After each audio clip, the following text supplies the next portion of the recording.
It's November 24th, 2009, and 26-year-old father and medical student John Jones had traveled from Virginia to Utah to celebrate Thanksgiving with his family and announced that he and his wife Emily were expecting their second child.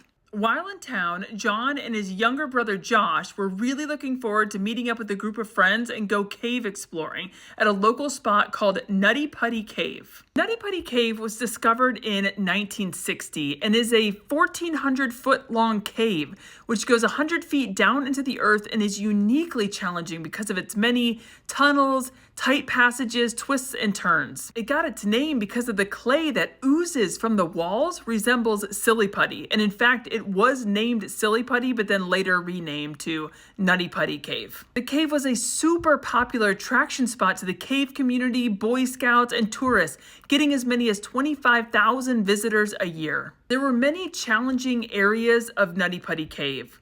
The Helmet Eater and the Scout Eater were two of the hardest, but nothing compared to an area of the cave called the Birth Canal, which was extremely narrow passage that later opened up big enough so that the person could turn around and crawl back out. So John, Josh, and their group of 10 friends entered Nutty Putty Cave around 8 p.m. They all made their way through the big slide, and then John, Josh, and two of their friends broke off from the group to go find the birth canal. John located what he thought was the birth canal and wedged his way as far as he could, assuming he would soon find the opening which would allow him to turn around and come back.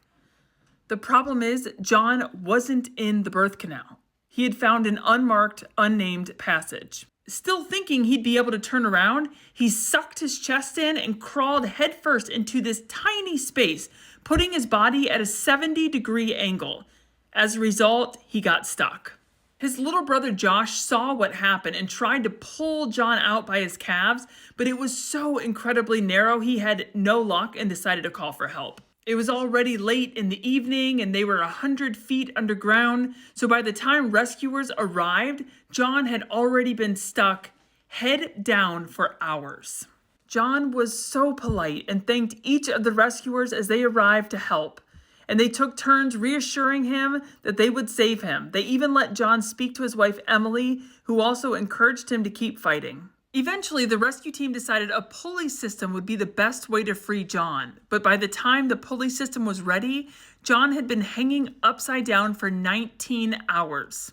At first, the pulley system worked great, and before you knew it, the rescuers had moved John's body 10 feet in the right direction. But just as everyone started to relax a little bit, one of the ropes snapped, dropping John not only the 10 feet he had already progressed, but wedged him even deeper in the nook. In fact, a carabiner hit one of the rescuers, Ryan Schertz, in the head, which temporarily knocked him out.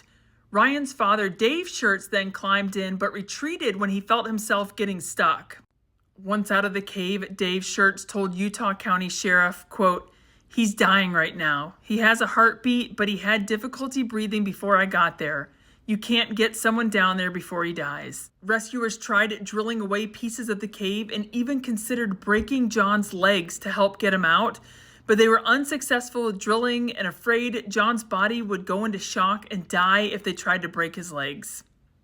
One last rescuer, 125-pound Brandon Koalas, tried to save John, but by the time Brandon got to him, John was unconscious. Brandon later wrote in a blog that even at 125 pounds, he had to contour his body in strange positions to get through the passage. He said there was no way they would be able to get John, a 210-pound unconscious man, out. Koalas and a paramedic climbed down one last time.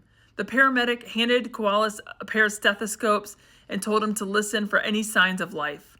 Koalas tried but heard no heartbeat. He then shoved his hand as far down John's torso as he could to feel if John's chest was rising. Although his chest was still warm, the rest of his body was as cold as the cave walls. And from there, the paramedic pronounced 26-year-old John Jones dead. The community was deeply affected by John's death.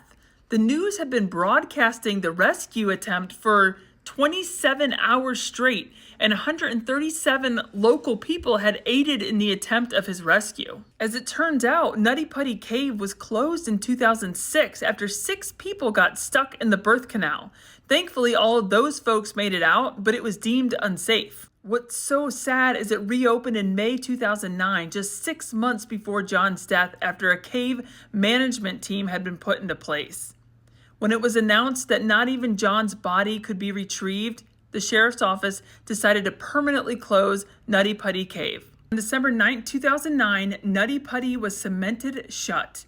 Now visitors come and they find only a plaque dedicated to John Jones and concrete poured over the cave's opening.